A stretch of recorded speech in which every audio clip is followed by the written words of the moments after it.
Seeker and or its affiliates are not responsible for any strange phenomena that may occur during or after listening to this podcast, which may include the following: heightened senses of awareness, psychic abilities, UFO sightings, alien contact, time loss, out-of-body experiences, ringing in the ears, ESP, lucid dreaming, increased synchronicities, astral projection, telepathy, stronger intuition, levitation, miraculous healings, and or remote viewing.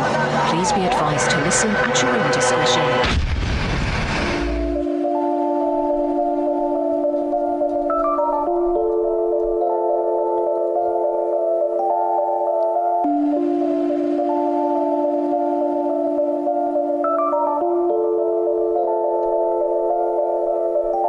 Won't you come and take me away? I just wanna be with you. Won't you come and take me away? To a place of walk on troubled seas, faith to stand when I don't believe. I just wanna be with you. Won't you come and take me away? I just wanna be with you. Won't you come? You are now locked into the Truth Seeker podcast. Gargoyles! Psychics! Everything's ungodly! Dark Savage! Streaming live at truthseeker.com. She's not a Christian! Give it up, y'all. Your portal to the paranormal, esoteric, and all things spiritual. She's tampering in dark sided stuff! And now, your host, Truth Seeker. Yo, what up? You heard the man. I'm Truth Seeker. This is the Truth Seeker podcast.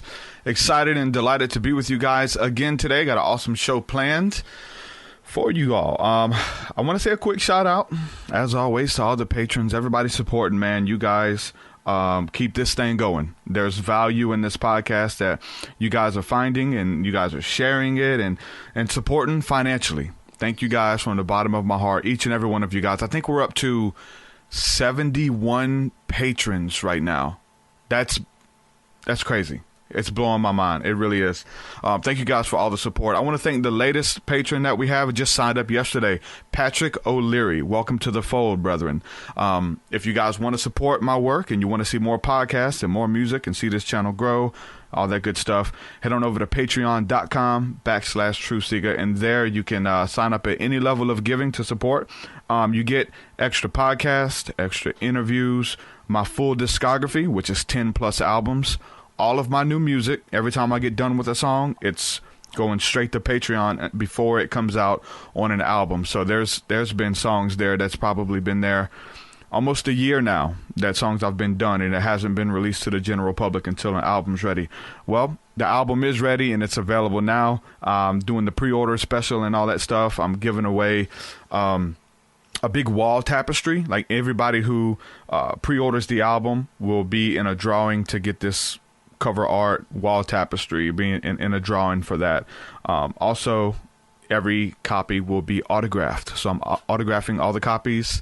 We're also doing a album release party, April the 20th, Mobile, Alabama. If you guys want to get in on that, you guys want to come hang out and celebrate with us, it's going to be fun. I got friends traveling. I like to say 8 hours to be here. I got some friends coming down from Orlando, and they wouldn't miss it for the world. So I'm excited to build with friends and family. Anybody who wants to get in on that, the info is on the flyer at my website, truthseeker.com.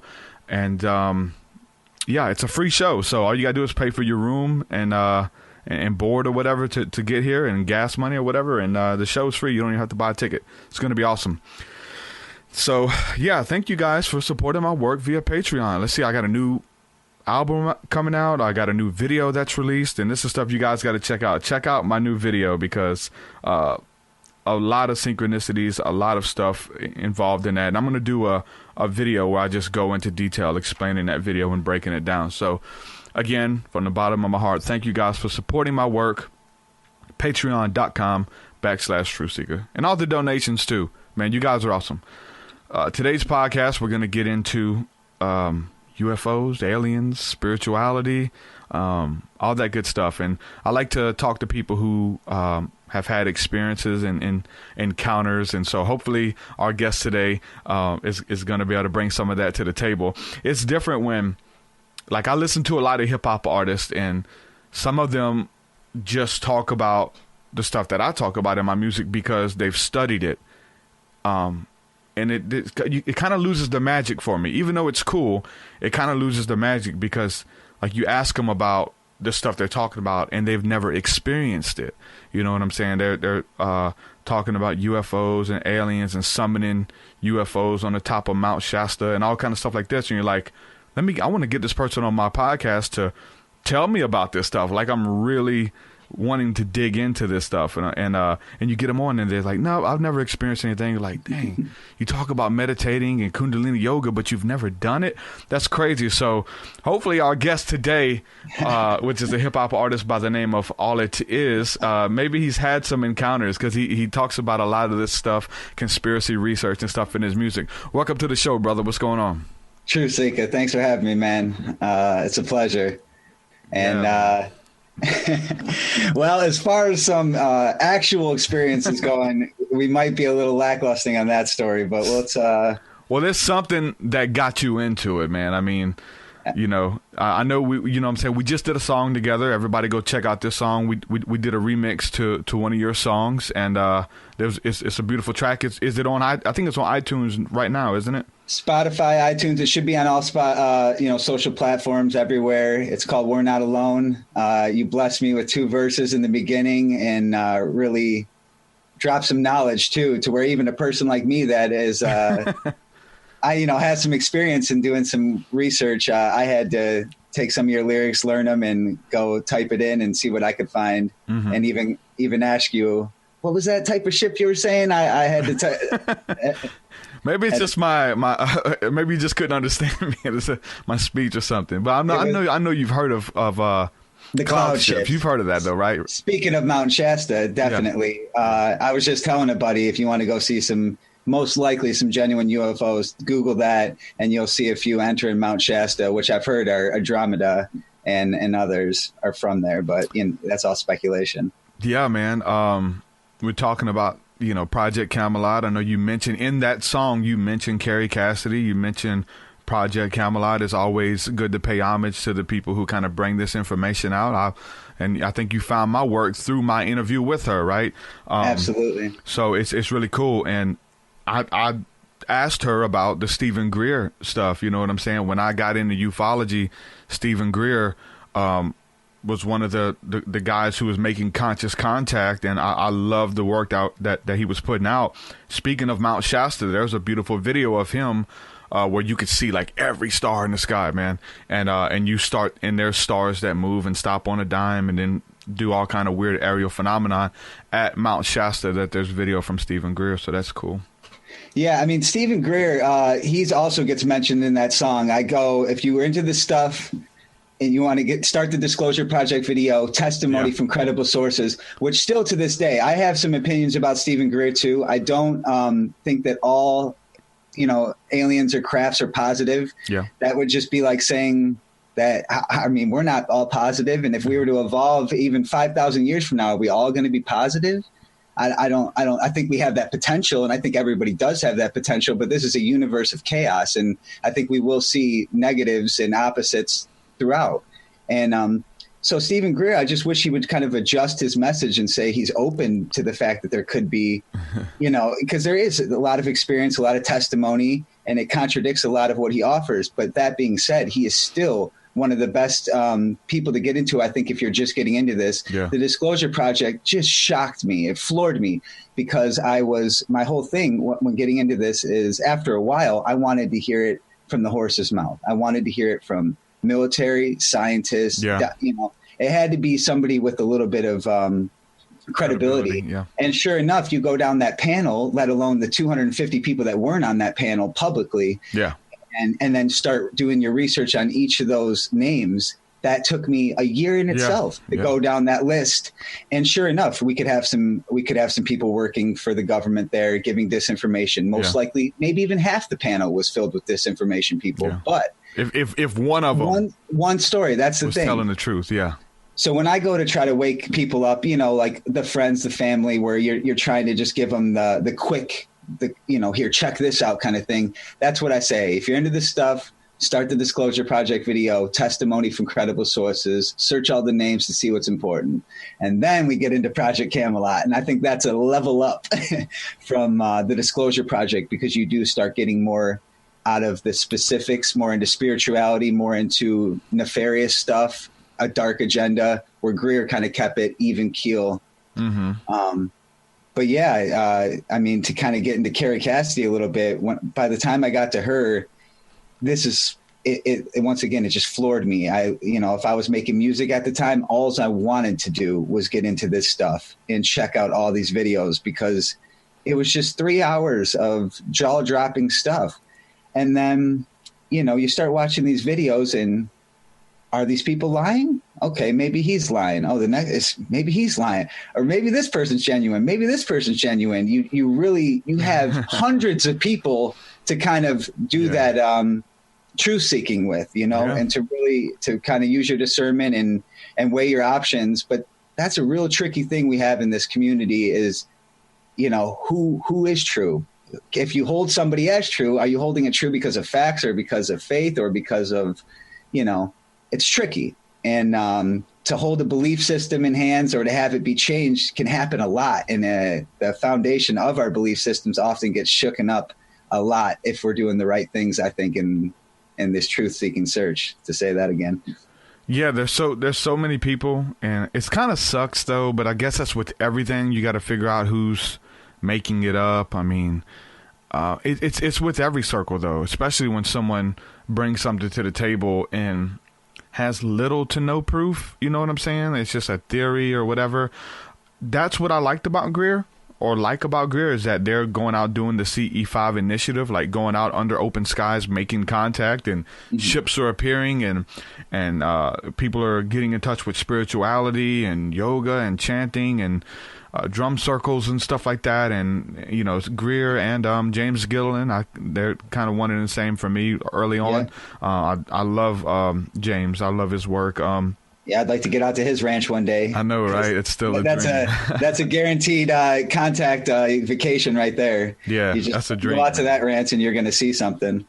Yep. And that's incredible in itself too. And I mean, those are the stuff that really was waking me up. When you get to because you get to those corners, the James corners, the Stephen corner, no matter what, there's something there. There's something there that is not normal, that is not being told to us by our normal, governments or whatever it is. And that was enough for me to keep me at the state and to add to the fire, which is being awake and kind of, just finding that stuff out. That's part of my thing too, because I've seen some crazy stuff, man. Like I've spent hours out there meditating and I've made contact. I really have. I've seen ships. I've summoned ships. With groups of people, crazy stuff that just blows my mind. But I wanted to see it just to not to prove to people, but to prove to me that something was going on and try to get to the bottom of it for myself. But one of the things I look at is with these people who claim to be able to pinpoint everything that's going on. There's a big level of skepticism there for me, because I've seen so much stuff and I still can't tell you what's going on. I can't, and we listen to interviews with people who claim to have it figured out, and I'm skeptical of that now, just because I've been so, and maybe that's arrogance. Maybe that's saying, okay, you've been so far, and so you don't think nobody's been further than you. You don't think nobody's made more contact than you, or whatever the case is. But to say these are the beings from, Orion, from this star system, and this is what they do, this is what they look like. It gets, I don't know, man. So you have to ask yourself, who's making it up? Who's had the experiences and the encounters, but then they're just building on top of it. It gets fishy, man. You know what I'm saying? It's tricky. And I mean, we're talking, to bring it back to Carrie Cassidy, someone I love and I admire. She is honestly the most courageous person in this field because she's fearless. But I feel like there is a problem there because she has so much information, so much stories, and a lot of people she holds dear to herself, and some contacts that she, holds dear to herself, that kind of gets the story a little muddy. And we do want to try to, follow people and take their word for it. But if you start doing that, you enter a dangerous game because we don't always have the facts. We're not, getting the testimony from these people personally, but that doesn't mean that we shouldn't entertain it. We shouldn't run it through our belief system and see if, what the discernment does to it. And that's another thing I wanted to eventually get into is a big thing for me was more spiritual, was finding out that I think we all, as people, everyone, especially people that are in this, community, have a lie detector in their body. Like literally, we can detect lies and we can detect truth through our heart, through our soul. Now, that doesn't mean that we can't have a belief system that will force us into a belief that maybe isn't right. And we're always changing. But I think when it really comes down to it, if you look in and you ask yourself, I want to find truth and I don't want to be deceived, you do start to get a better, clearer picture. I feel like, because I feel like, the truth will speak to you. Yep. And that could be explained, I bet, in many spiritual ways through God, Christ, any amount of ways. But I feel like it is a very personal thing. And a lot of the searching we do is personal. Definitely, man. There was a guy who got me into a lot of this stuff, especially coming from like a biblical perspective. Like I was in church. I was a Christian evangelist, man, doing my music and telling my story, traveling at churches and stuff. And when I started having these encounters, man, and to be a psalmist or be a poet, you're going to write about what you're going through. So my music started shifting a little bit, right? I started and I knew I couldn't just jump right in. I started just seasoning in it a little bit and putting stuff here and there, in it that maybe people could pick up on, until I just went all the way in it head over heels. And it's weird because putting that information out there in the music and talking about it, people they don't. Everybody has a preconceived notion, man. You know what I'm saying? And it scares people, especially talking about being abducted and stuff like that, like some of those scary cases that we've heard back in the day. And one thing I was going to ask you, because I've brought this up, I think I asked Carrie about it, I always ask James, everybody who I have on, we don't really hear the term abduction anymore. I don't really hear people coming out saying, look, I was abducted by aliens, they picked me up in the field, they did all kind of horrible experiments on me. A lot of the times, they still kind of seep through on coast to coast, but a lot of times you can totally tell that the stories, they're making it up as they go. What would you say about the whole abduction phenomenon? Because now we're hearing contactee, experiencer. Yeah. I enjoyed it. I'm the one I initiated contact. I've always had a fascination, and the CE5 initiative, which is a big thing now. What would you say about abduction versus contactee now?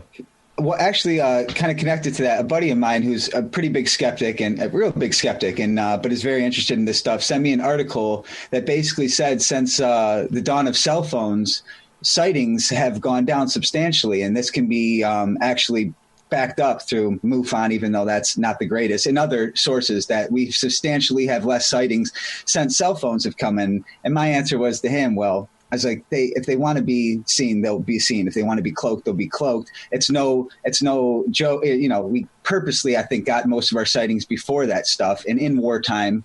But with the abductions and stuff like that, and I think when you had Carrie on, I was able to talk to her, and I was kind of trying to insinuate to her that could possibly be that these abductions are maybe mostly not alien abductions and are government and she said my labs and stuff like that. I believe that, yeah.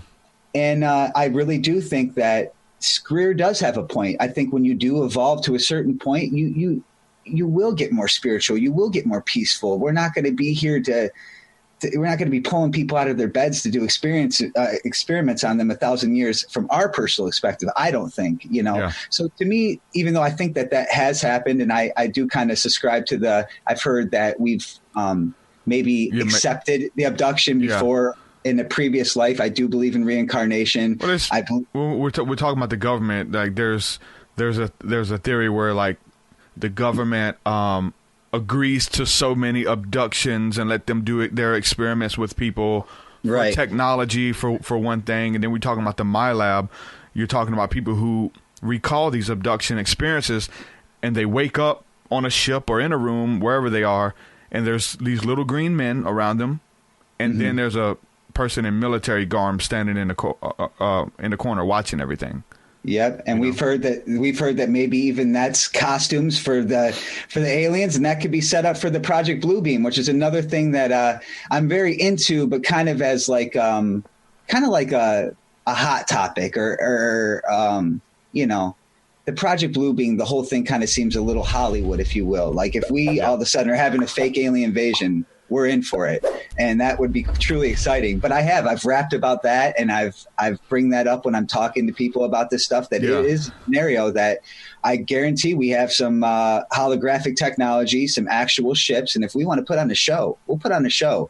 And back to the abductions though, really quick. I think I would subscribe more to the fact that if we are being abducted by aliens, that it isn't as bad as we think it is. Not to say that there isn't bad races out there, but if our psyche is going to try to recall that and remember that, there's most likely we are going to, dampen that with some scared thoughts and stuff like that. Mm-hmm. But who knows? It's really tough to say. But witness testimony is one of the best things we can do. And, you watch the witness and does it speak to you? And a lot of times I think people are going to be confused about other stuff, but it's a really muddy territory. It is, know, but it's with everything though, man. I mean, because there's, and so this is in the Christian realm. Like there was this guy who, so-called was playing his guitar, singing worship music to God, and was recording it. And he said angels began to sing with him. Like he could hear these angels singing these notes that he was playing, and he recorded it. And you go back and listen to it.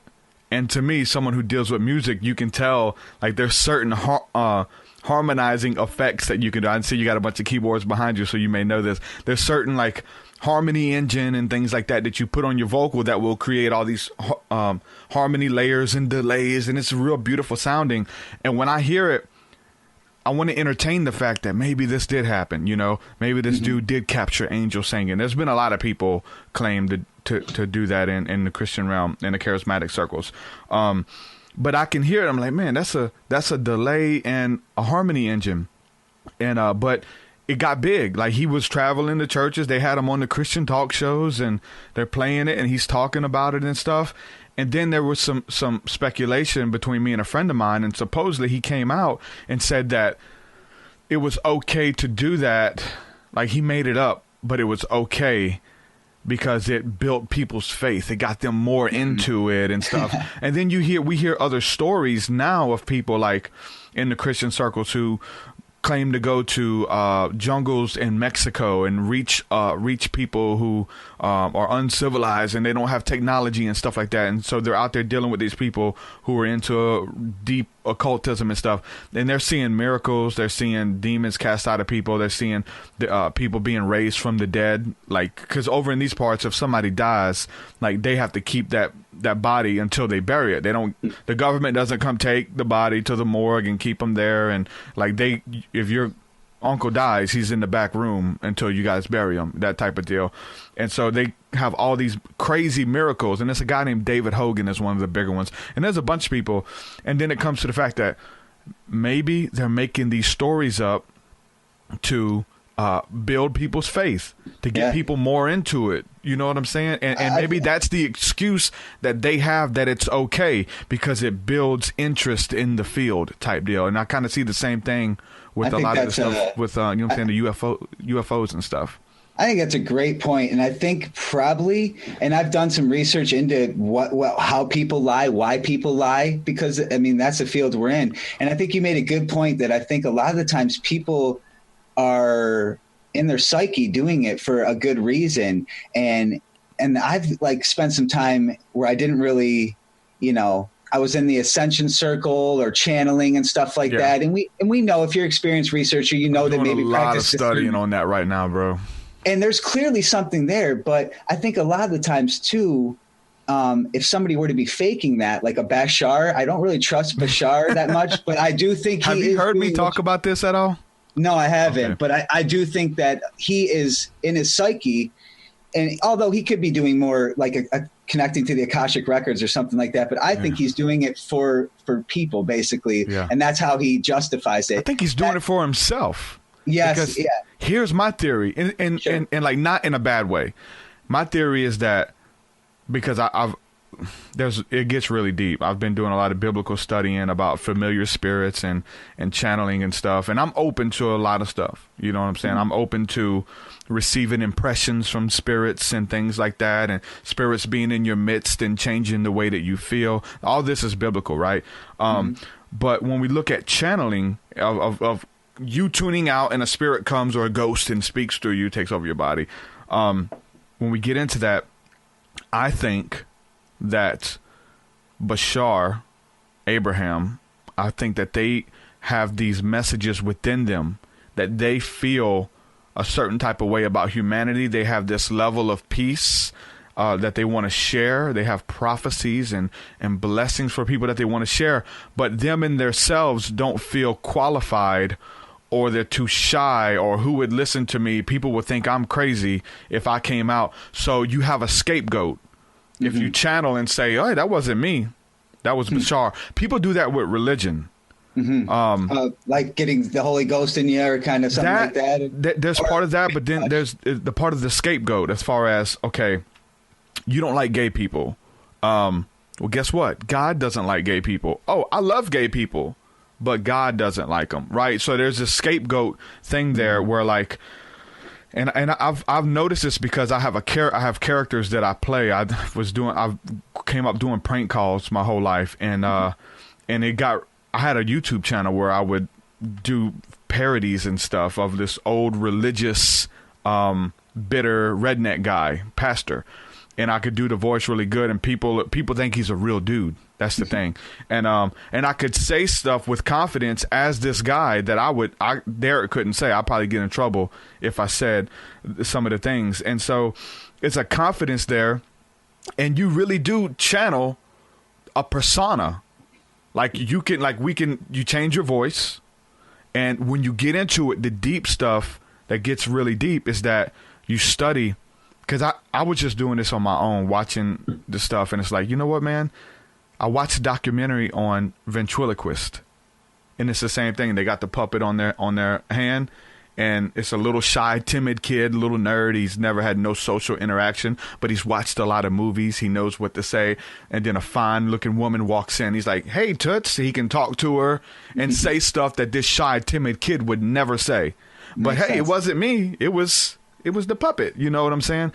And so it's a scapegoat. You're able to say things and do things that you would never do. And then getting deeper into the ventriloquist, like I started doing the studying, it gets deeper because learning to channel familiar spirits, ventriloquist, that's what the word comes from.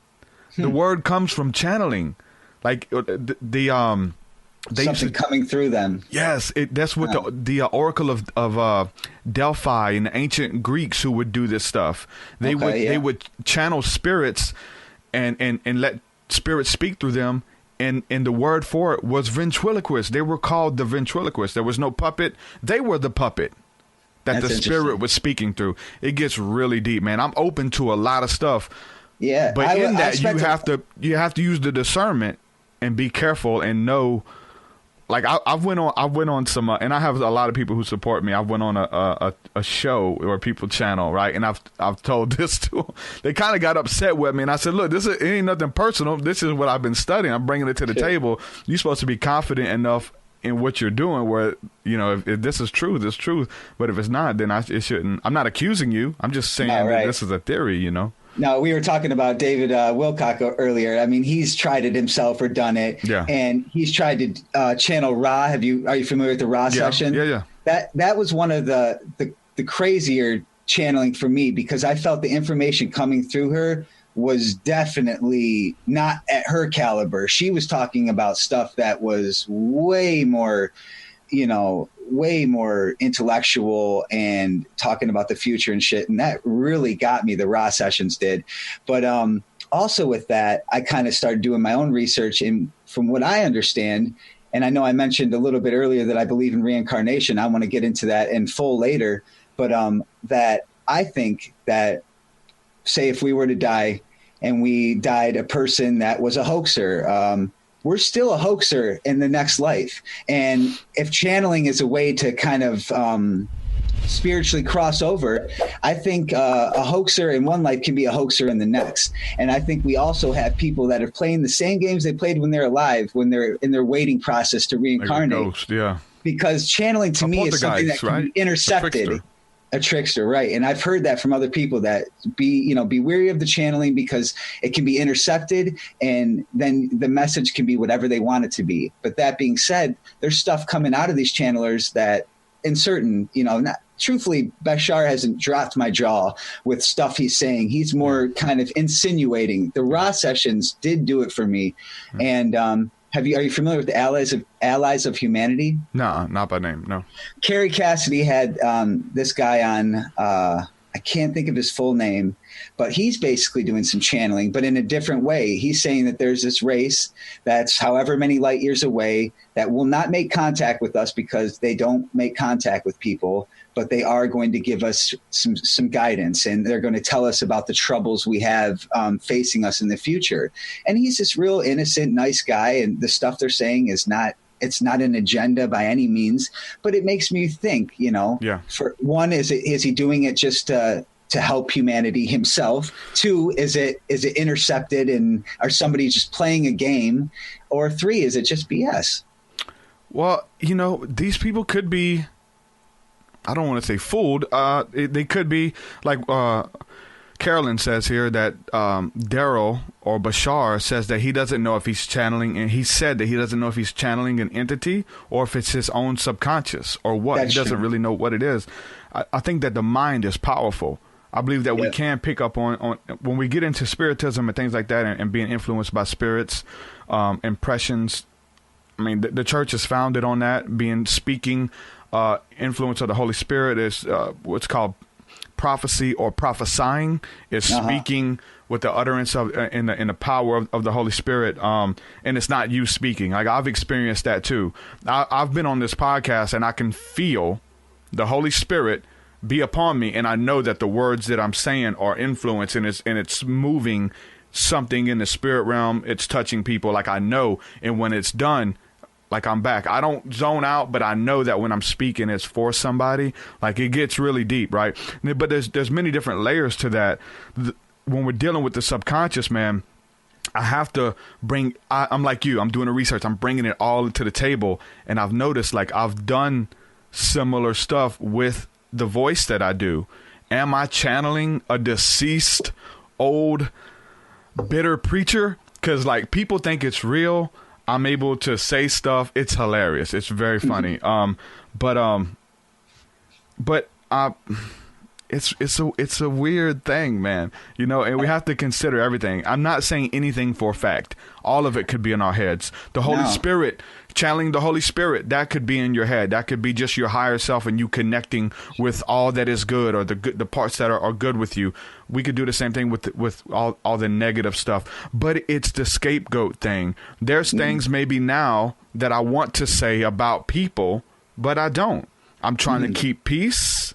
I'm trying to do this. I'm trying to do that. But I can't, and I won't say the way I feel about certain people. Some people I want to cuss out. You know what I'm saying? I know they're faking. I know they're making it up. But I think one thing you said, though, that was really important to me that just resonated was just that even something you hold dear, you just said you don't know for sure. And that is a huge thing. And I think that definitely you know that, too, because you talk with more religious, faithful people. Yeah. And stay in those circles. But that's so important, to have something that you hold dear, a belief system, if you will, and be able to say, but I'm not sure. Because when it comes down to it, I have a pretty good, sturdy belief system. Yeah. But when it comes down to it, I don't know that we're not some computer program, or this isn't the mix. And nobody does. Exactly. And once we do kind of have our belief system and tie it down tight, we got to watch out. And And I'll hopefully get into it a little bit later. And I kind of am at that point right now where I have a couple things where I'm holding tight to, and I really feel like they're the truth. And I'll get into that in a little bit. Mm-hmm. I wanted to segue a little bit into just the religious aspect of it, because I know that that's a big topic for you and some of your guests. Yeah. And I've seen a couple of your guests on your podcast talk about how they grew up in the church, and I did. I was baptized Catholic and spent every Sunday in Bible study Wednesdays in a Christian church. And like a lot of your guests, I remember being in this church and kind of feeling like things are being said and are not exactly right to that innocent child, at 5 years old, asking your parents, like, so we're the right one and they're the wrong one, or we're potentially going to heaven and they're potentially going to hell. And not potentially. Definitely exactly, going to hell. Exactly. Yeah. And I think that's important too. And I have a 5-year-old daughter right now too. It's just that innocence. Yeah. We are so close to the truth then. Yeah. Talk about how I was talking about, we have that truth lie detector in us. Yeah. That's it. And we have it as a child too. And that innocence, that pureness will tell you the truth. So I went to church all my life up until like 16 years of age, just confused by the whole thing. I watched the documentary Zeitgeist, and Zeitgeist, who Jordan Maxwell kind of played a side part in. And all of a sudden, I basically being just like Jesus, born on the 25th, resurrecting and all this stuff. And it shook me, because all of a sudden I had facts that were showing me that this story is not exactly true. And for a second, that was it. I pulled my religion out from under me like a rug and just ditched it, because I had enough. And from that point on, it was like, oh, yep, every war is a conspiracy. All religions are a conspiracy. And I kind of just left it at that. But I also realized that I wasn't doing any real research. I was just watching somebody's research and then saying, oh, well, there's a predicament. And not only recently am I reading some of the works of Manly P. Hall, where he's specifically telling you about cases. We're fascinated with metaphors. And when the old initiated ones would find out the truth, it was more simpler than they thought. It was, so I say something like, you're the God, or you're the anointed one, or whatever. And now how are we going to tell the people? Oh, we're not going to tell the people. We're going to make a parable. We're going to make a metaphor. Mm-hmm. We're going to steal a little bit from this philosophy or theology. And because the people are too illiterate to get to the truth. They don't have enough patience to get to the truth. And I think that's kind of where we have a bunch of religion. But to kind of get back into it, how I kind of ditched my Jesus and the whole religion, and then how it came back in segments was very interesting to me. And I'll talk a little bit about that too. Is when I moved forward, I kind of got in. I'm just kind of looking at a note I had here, because in my earlier music, I was mentioning God in my lyrics and talking about heaven and hell and praying every night, saying, dear God, this, dear God, that. And a lot of times even making promises. And I got sober about 12 years ago off alcohol and hardcore drugs. And, God played a big part in that for me. And I still to this day don't drink and do any hardcore drugs or nothing like that. But I made a sort of a promise or an agreement kind of to my belief system. It said, if I can stay away from this stuff, I can pretty much make my music a success. And I know now that there's not a gamble, you don't ask people for something. That's more like selling your soul, but here I am praying to God for my success and stuff like that. And stuff has truly changed since then. I have such faith and I believe in God, but I think God actually, I don't call it God anymore. I call it creation. I think God is actually an extraterrestrial. That is a name for an alien that has substantial wisdom. And I'll get into that later of where where that name came from and how it pretty much turned into a conspiracy. And that I still believe in God and I still believe in Jesus, even though I also think that there's a conspiracy there too, and that's not his actual name, and that he wasn't actually the anointed one. He was the bringer of knowledge. And I'll get into that a little bit later. But yeah, there's a lot of people who believe that Jesus became the Christ. Like, there's that theory that it could have been other people, and then it happens to other people. They live their life a certain type of way, then they become the Christ or someone that God wants to use, whether it's dealing with the prophets or Jesus himself. Going back to the innocence of childhood, I want to touch on that because I had a kind of a awakening with that, with when my daughter was young, like maybe 5, 6 years old. We're taught in the church that they have to say a prayer and invite Jesus into their life to be saved and things. And so I was still in that. That's been some years ago now. I would try to do that to her. I would try to like explain Jesus to her and you know, and tell her that she needs to be saved and ask Jesus into her heart. But she would look at me like I was crazy. She's like, I already love Jesus. Like, Jesus is already in my heart. What are you talking about? Yeah. And it would leave me dumbfounded. Like, I'm supposed to convince her that, no, he's not in your heart. Like, hold on. Like, out of the mouth of babes. You know, the scripture talks about if we want to get close to God, we want to walk in the kingdom of heaven, we have to be like the little children. We have to learn from these children. She's like, I'm already there. You know what I'm saying? And now the world is convincing them otherwise, or Christians or media. It's like, no, you're fallen. You're dirty. You're this, you're that. It's like, no, that was a big thing for me. It's like, man, how do I do that? Am I failing? Or am I doing it right? If she dies, will she go to hell? Like all of these different dogmas and stuff that kind of come into play from that perspective. And I don't agree with that anymore. You know what I'm saying? I learned a lot from that. And I learned a lot from even looking up what hell is. You know what I'm saying? And we've had pastors on the show who have another biblical look, not just their own opinion, but a biblical look on hell. And like, even as far as the Bible's concerned, that it's not even real. I don't believe in it. No, I think it's just another metaphor. And like I said, if we live in hell in this life, we will live in hell in the next life. We're not any better when we leave this life. We're the same person, and we're here to grow, and we're going to continue to grow. Like I said, I believe in reincarnation. I think we're here for millions and millions of lives. And when we talk about ascension and stuff like that, it's another thing that, you know, I kind of got caught up in for a little bit, was the ascension, the channeling thing. Yeah. And it's a candy coated story, because I don't think we're going to ascend in the next, you know, year or so, or in this lifetime. That is a metaphor for something that's going to take millions of lifetimes to do, to get to a new spiritual level where we'll leave our body form and be teachers in the spirit form. And I think there is that spirit form out there that does teach and has provided us with prophecies and prophets. And that when we get into that, we're not talking about God. We're talking to branches of creation. We have a chance to ascend to a Christ-like form, but we're talking millions of years, millions of lifetimes. And it's kind of my grand finale of where I get a lot of this wisdom from. But another person I wanted to bring it back into was Neville Goddard. I don't know if you're familiar with Neville Goddard. No.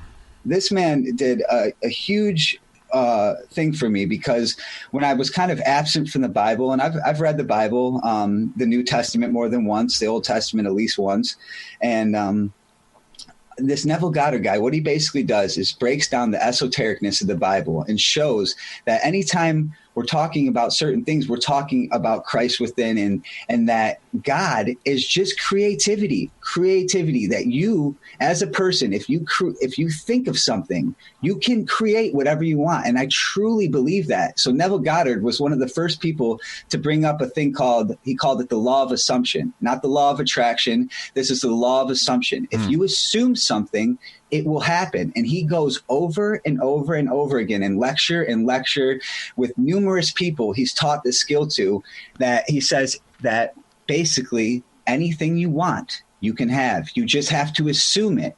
And I find a lot of truth in that, because that's happened in my life. Anything I've obsessed over or just know I needed, for better or worse, I've got it. Anytime I prayed to God, dear God, even though that I think that God was not, you know, it doesn't matter. Form of it. Yeah, it's totally a form of it. We get what we want. We are creators, and we do have a portion, a piece, the smallest portion of what I call creation, what we call God.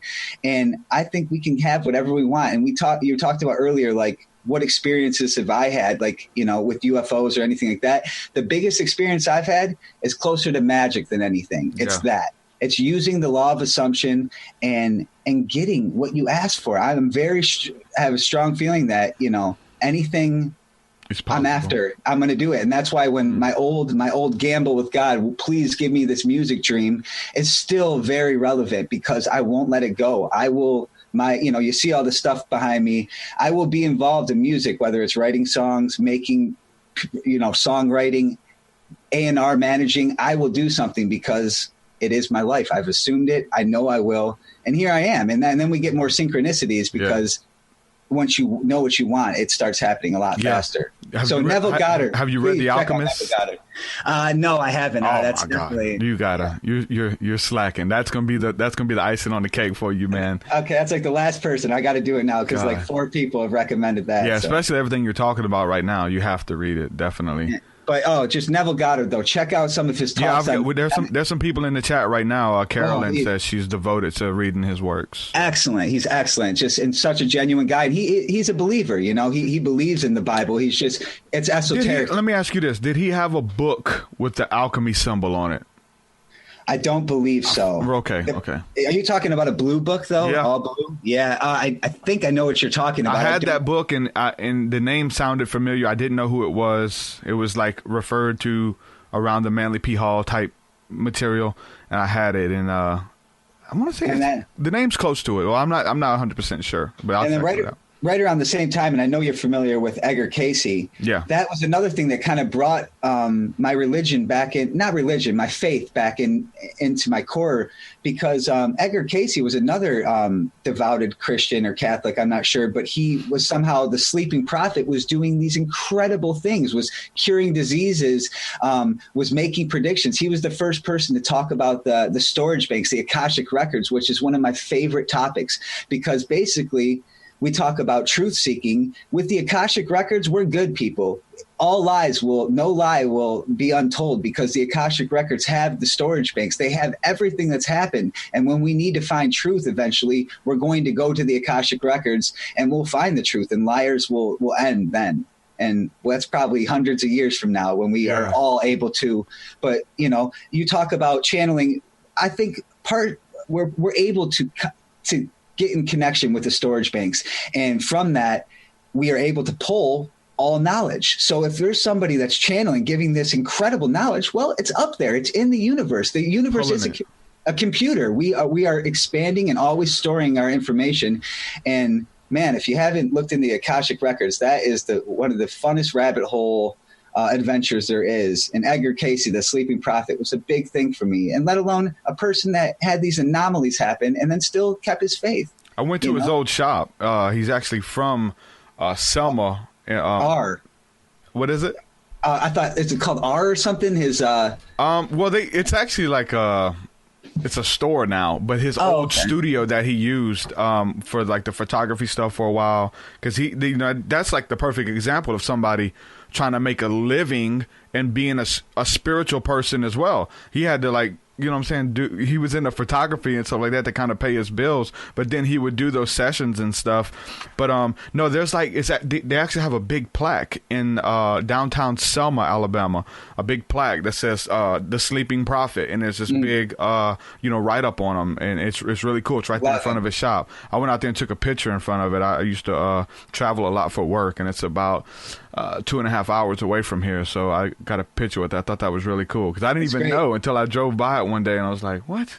He also talked about Atlantis and stuff like that, which is really awesome, because if you get into the Atlantis story, then it's really good, because you're going 20,000 years back, and take the spirituality from that time, and it's very interesting. One thing he talked about with the UFO thing that stands out to me, he talks about the Battle of Armageddon, and he says the Battle of Armageddon will be fought in outer space.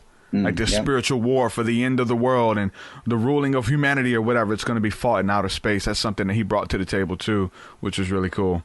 And I do like the fact that he was a Christian, he was a believer, and he had his Bible with him when he was doing that. That's really cool, man. He was into that. That's definitely, and that was, and that to me was important too, because it kind of let me know you can see some shaking stuff that'll really pull some stuff out from under you. Like if you're not careful, it's really easy to find out that Jesus is just based off of some other people, and then you can just sell his story short and count them out. But the Jesus story is incredible, and even the fact of the controversy and conspiracy around it is incredible. But clearly, there was we have prophets in our lifetime, and I feel like Jesus was just one of them. I feel like as we continue our life and as go on, we're always going to have bringers of knowledge that come in here, because we all have missions. I feel like we have an individual mission ourselves. Prophets have missions too, and they're going to keep coming. Yeah, there's I agree with you. Obviously, I am a Christian. I have faith in Christ, and I believe he was a prophet. I believe there's many awesome prophets. I believe that the stuff that Jesus taught that we can apply to our life, and everything you're talking about, man, as far as like expecting stuff and assuming it and thinking about it, as a man thinketh in his heart, so shall he be. You can have you can have whatsoever you ask for in prayer. It's not the part of begging God for it or asking God for it. It's the act of you speaking it out and declaring it as the oracles of God. And that's what's so cool about the spoken word in general. And it talks about, like, when it talks about being saved in Romans, this is really cool because there's a formula here for me.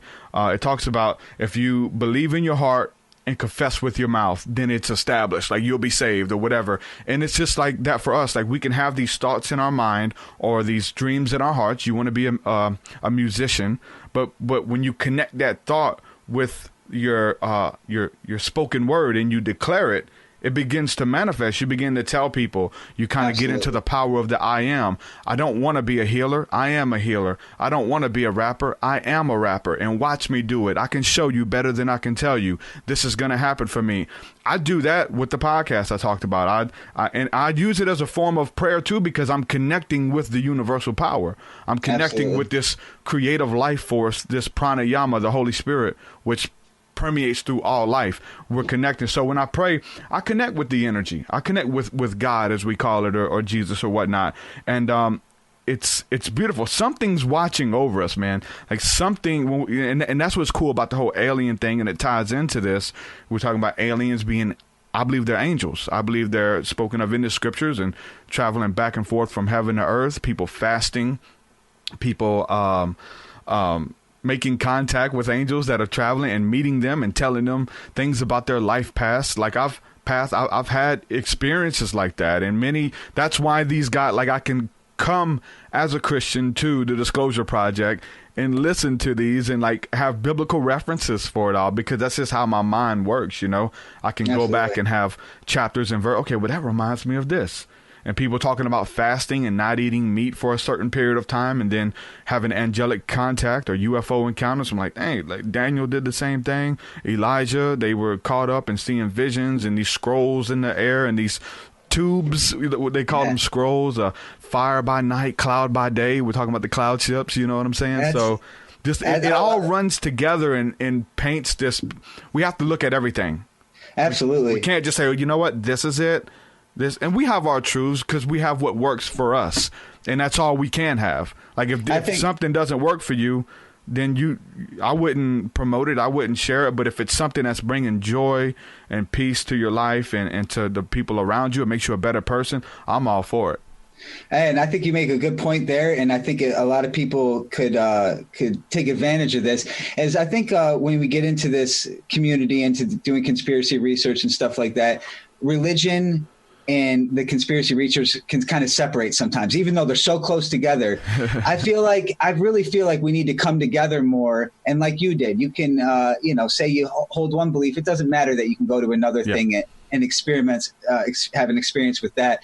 But one thing about the Christians out there, because they are really adamant about their beliefs and they have a belief system in play, that they do the best research. They do some of the best research online. The Christian flat earthers are off the chain, man. The Illuminati, all that stuff. They really, because they're passionate. But I think that we always have to be challenging our belief system. I'll say this. So there's, like, I come out of that, of debating scripture and doctrine and what's right. No, the Bible says this. No, the Bible says that.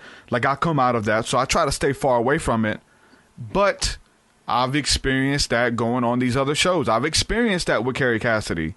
I've experienced her asking my story and then cutting me off. No.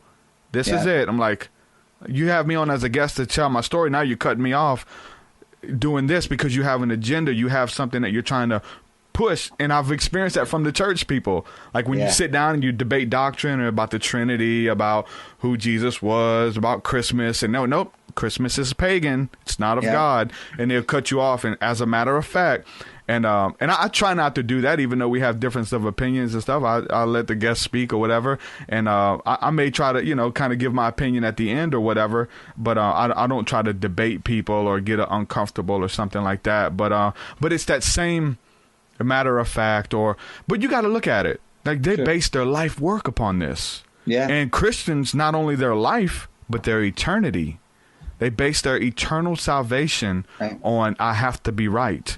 Oh, you're telling me I'm wrong? I've given not only my life, that's one thing, but your eternal salvation, and you're telling me that I'm wrong. You know what I'm saying?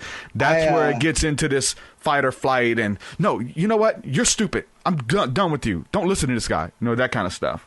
I read this book one time because that was kind of one of the things I wanted to prove wrong about religion, that it wasn't inerrancy, or it was inerrancy, that anybody that thought the Bible was inerrant was wrong. Yeah. I wanted to find that out. So I read this book called Misquoting Jesus with the hope that this was going to end it all. And what ended up happening, it was a great book. If you check it out, Misquoting Jesus, this guy's a scholar, lived his whole life studying the Bible nonstop, pretty much grew up thinking the Bible was inerrant, and then went and learned 5 different languages and studied the Bible, and was able to prove that in fact it was in error, and there was a lot of error, but it was not necessarily not true. That the man Jesus is very, very documented, and as far as like we have older philosophers than Jesus that have more documentation, or we don't consider Socrates not to be true. So, but like there's so much documentation of these stories, and that's how we used to pass on stories, was witness testimony and oral tradition. The scribes most definitely did change words by mistake. I found out one thing was very interesting, that the word virgin didn't exist in the Bible back in the day. That meant young woman, simply meant young woman. Yep. So that's a huge thing to be like, she might not have been a virgin. Yikes. I don't think she was, man. I don't think so either. And like I said, I got my grand finale of where I'll bring Jesus back one more time. But I wanted to get into one other thing. I mentioned that book. Another guest you had on a while ago, I wanted to make sure I mentioned, rest in peace, J.C. Johnson, man. That just happened not too long ago, and I saw that on your show. That was one of my favorite stories he told about the cryptozoology, because he had a theory that everything was basically coming from under us, the caverns, the caves, and everything we think is coming from outer space. Hole in the earth. What if they were just telling us they're millions of miles away or light years away when they're really right under us, because they just don't want to be bothered because they've been there for thousands of years? And that just really, I can never count that out, Or he had an account where all these people that have been abducted or seen hags or trolls or any of these things all smell sulfur, and that you go into these caves, you leave these caves sometimes, spelunkers or whatever, they smell like sulfur. And it's just, there's so many good theories out there to where, wow, maybe it's not even out there, it's right here. Or we look at those other planets, we see, like, I think it's Mars or whatever, that has all the holes in it. Like, there's all these holes and stuff, man, and these craters and stuff. So it's like, maybe there's not life on the outside of the planet. Maybe it's a shell and they're inside the planet. And the same thing with Earth, There's so much stuff. I mean, even if, we're like digging up civilizations. Like, still now we're finding civilizations that are under the dirt that existed, but now they're underground and all kind of caves. The Nephilim, quite possibly, maybe. Dude, there's stuff even just a couple thousand years ago where the Christians created underground cities to hide from persecution. And there's a bunch of stuff in Greece, and there's one, I'm not sure what country it is, but it's like the psychedelic cult. I don't know if you've seen it, and they had all of these beautiful paintings and murals. It looks like an Alex Gray exhibit, but underground, and they just found it. And it's and there's the people there are keeping it secretive. It's beautiful. It's underground. it's crazy. There's beings and angels and just the most elegant, eloquent art and things. And so there's so much stuff going on underground. So who's to say that that's not happening? And we see UFOs going into mountains. We see the underwater UFOs, people on ships claiming to see UFOs come out of the water. And I've heard stories of people seeing them under ships and boats and things like that in the ocean. So something's definitely going on under our feet. Yeah. I'll do a quick segue from that. When I got into David Icke for a little bit, of course, the reptilians are like, you can't avoid that. And sure enough, that really made an effect on me. Like, what is this thing? And so I ended up actually writing a song about the Lacerda files. I'm not sure if you've ever heard of the Lacerda files. It's a supposed documentation of a person that was, roaming around that ran into a reptilian, and this reptilian gave them their story. And I wrote a song about that. It's called Down, Down, Down. And that was one of the first songs I actually went in and dove into a conspiracy topic. And I had a great time doing it and realized, wow, I like doing this. I like picking a topic and actually writing a song about it. Although the reptilian agenda and all that, I've kind of moved away from a little bit. I think we kind of hold it a little bit too strongly, and I feel like it is getting saturated and stuff like that. But and he's kind of deviating from it a little bit too. A little bit, yeah. And he has so much knowledge and so much stuff that I think he kind of pigeonholes himself too, like Carrie does a little bit. It just, you've got so much information, and you do end up having some belief systems in play. You know what the weird thing is like, he can talk to us about it. We're like, yeah, tell me more. Yeah. Like, yeah, I'm into it. But if you watch his interview on the show, what is it? Religulous, I think it was called. Did you see that? No, with, but I know with Bill Maher. Actually, I did see that. Yeah. Yeah. That, and then there's that clip online and stuff, but that he just. No, he makes it. He never does good publicly. Yeah. He doesn't do good with people who actually. No, that aren't into it. Yeah. Or people who aren't into it and don't believe in it. Vice interviewed him, and he pretty much didn't do a good job on Vice either. I mean, it's kind of one of those things where if we only talk about reptilian agenda, these hot topics of the conspiracy stuff, we might push people away rather than kind of get them to come in there.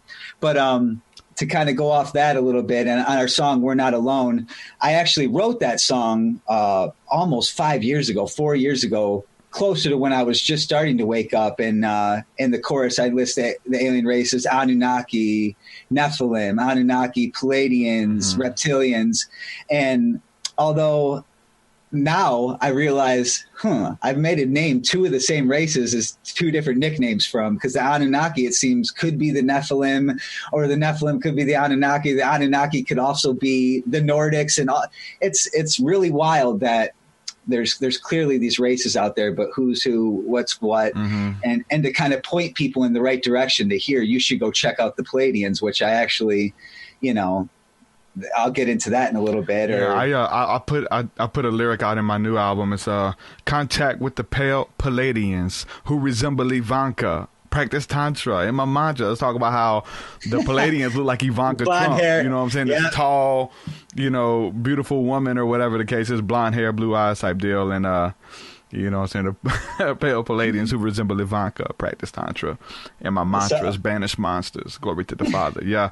That's on my new project. But and it's not about being 100% right. And we talked about Corey Good before we went live, and wondering if he's been blacklisted from some places. We talked about me being, having my account shut down on Project Avalon, which came out of Project Camelot, and I've posted there for years, and I guess I don't know. You have to ask him. Maybe he's got a different story. I don't know. But I'd like to get you back on there, man. I know. I love those people, man. It's insane. It's a huge forum. It's a huge community. Family. It really is. Dude, I felt awesome, man, to getting like all those people commenting on my stuff and reaching out to me. And I mean, where else are we supposed to go? You know what I'm saying? Like, what the heck?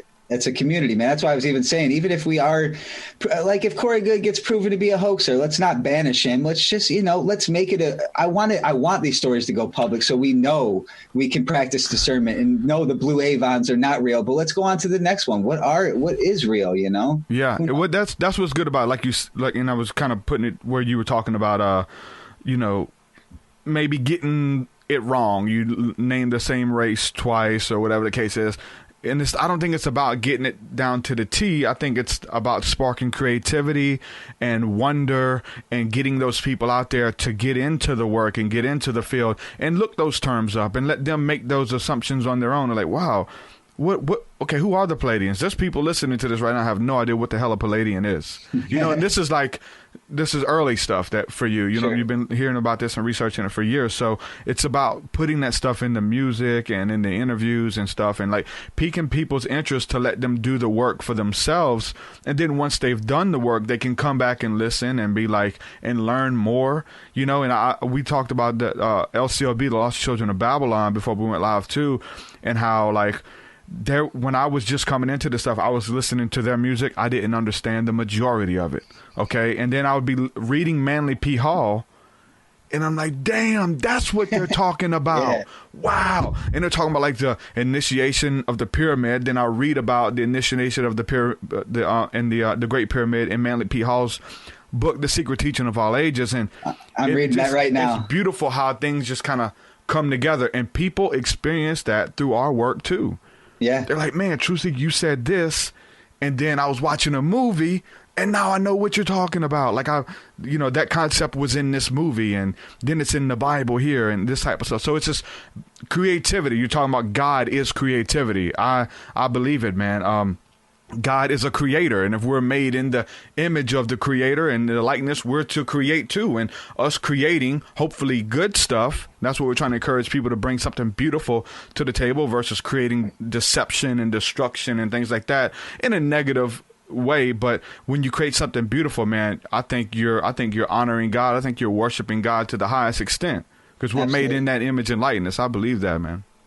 Well, that makes a lot of sense right there too. It's just I think we're all at different walks of life, and I'll get into this. Another person I already mentioned, Edgar Cayce, believed in reincarnation, but I think that we're all here to learn lessons. And if somebody here is just at a bad walk of life or not as evolved as the rest of us, that is where they're at. And I feel like that's where a lot of respect is going to come in, a lot of love. It's just when we realize that we're not all on the same level. There's a reason some of us are more intelligent in certain aspects. It's that we're at different walks of life, and we all have a chance, and not any of us are really wrong. This whole right and wrong thing, I think you could live a whole life completely wrong, and maybe the consequences wouldn't be as bad as we imagine. It's just living, and we have to learn these lessons. But to talk more about reincarnation, why that's a really big thing to me, and how that I keep on cross-referencing that, it keeps on coming up, and it really holds true to me. But one of the things with We're Not Alone, to kind of go off that, the original cover for that is a poster a picture that Billy Meyer took, who's pretty popular as far as UFO contacts.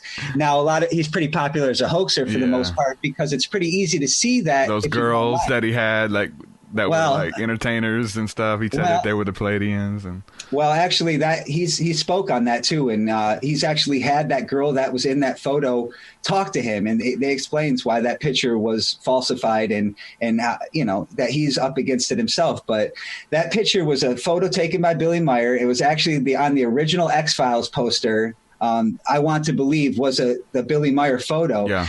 So I spent the longest time avoiding his case because. Carolyn, I see your comment. She says she thinks she was a dancer. Yeah. Yes, and she was, and she just recently, within the last 4 months, was at Billy Meyer's ranch and talked to him, and he explains right to her why. I thought Billy Meyer he's dead. No, he's alive. He's alive and well, man. He's alive and well. What the heck, I thought he'd been passed. No, he lives in Switzerland. He still has contact to this day, which I'm going to get into more. Yeah.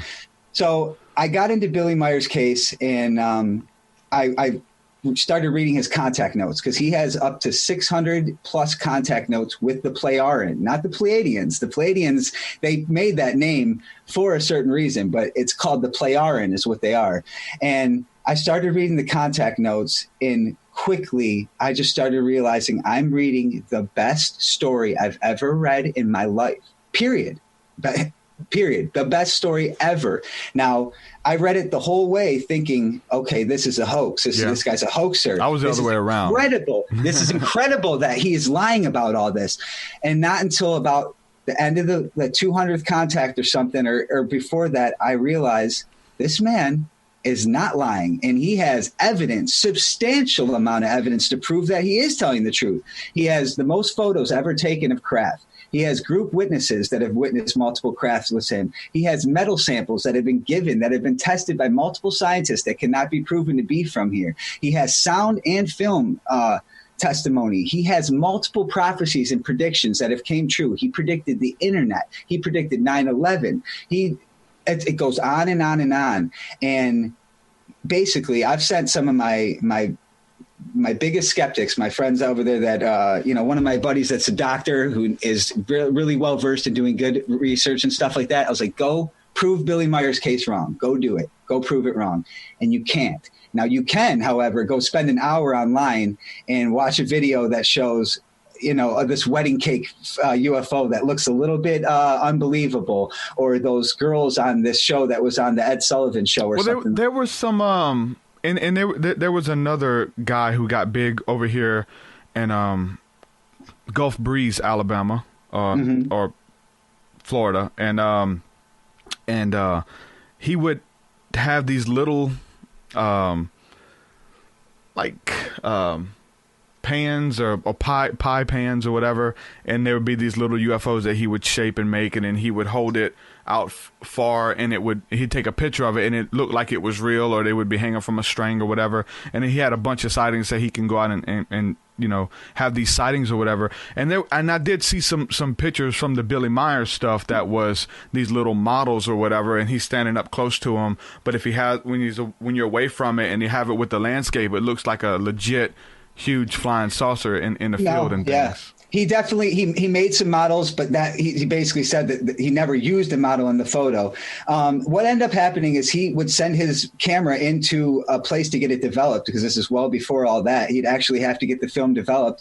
And Billy Meyer was also he had attempted assassinations on him over like 15 times. People tried to kill him, shot at him. He has bullet holes in trees where people shot at him. Like, people were trying to get at him because of some reasons, and definitely took some time to try to falsify his story, because like I said, it's very, very hard to debunk. There's only like one person out there that is thoroughly trying to debunk him, and he's having a very, very hard time with certain things. But people, I strongly suggest, if you're in this waking up process, to check out Billy Meyer. Go ahead, prove him as a hoaxer in that 1 hour it takes to go to your YouTube videos. But you have to read the contact notes. You have to read the prophecies, the predictions, and you have to read the contact notes he's still having to this day, because they are incredible. And also, he's getting information from the Pleiadians, the Plejaren, who are, thousands of years more advanced than us, who talk about our original origins, where we come from. They talk about creation and about the falsification of Jesus, but also who the real man of Jesus was. And his name was Emmanuel. And I know Jesus was called Emmanuel in the Bible he has a few hymns and songs that refer to him as Emmanuel. But basically, that's another thing Billy did. He unearthed the Talmud of Emmanuel, which is basically the Bible of Jesus that was written by Judas Iscariot, or Iscariot. I don't know which one. There's two of them that supposedly, turned his back on Jesus. No, that this is the theory goes where he was actually, he knew everything he was doing and purposely gave his information up. But you got to read this Tablet of Emmanuel and the Billy Meyer story if you have time, because I've been reading the contact notes for years now. And I'll thoroughly try to debunk it. Michael Horn's kind of his liaison, a guy named Michael Horn who speaks on his behalf in America. He has a podcast. He doesn't speak English, does he? Billy Meyer, he does, but he doesn't openly. Okay. And I'm sure you could probably get Michael Moore on your Michael Horn actually on your show. He's extremely versed in the Billy Meyer case, and it's so fascinating. It really is. And even if it's a hoax, it's incredible story. Exactly, it is definitely worth looking into. Yeah, I'm like the ones like. Because I was the other way around. Like, I listened to it thinking that it was real, and then I came into the hoax stuff, and I was like, And it was like weeks into it, researching, listening to the interviews of people talking about him and coast-to-coast specials done on him and stuff, and then seeing the hoax stuff. And that's usually like what it is. But, there's hoax stuff about everything. Once you get so big, and that's what I was talking about with some other people, is like you kind of made it once there's hoax videos out there about you or that you're a shill or whatever the case is. You reached a level of fame or whatever where people want to destroy you or want to, they want to disprove your work because it goes against what they believe or whatever, and then they'll stretch lies. And we could see that 100% with the damn the stuff going on right now, the crisis actors. Oh yeah, and like so, it's just going rampant on the internet for right now. It's been like with each school shooting, and there's all this stuff, and people are stretching with these pictures and holding two people's pictures up next to each other. It's clearly not the same person. They may have the same nose or something. Like, look, this guy was aging. Yep, they're just bringing them back. Crazy theories, but then when you look up, like what the news is covering, and because now they're having to speak on it because it's getting so big. Like they're telling you like what the deal is, and there's one with it zooms in on the kid's ear, and he's got a little earpiece. And they're like, look, they're feeding him his lines. He's an actor. He's a crisis actor. But you watch the news special, he's having a remote session with a lady in New York.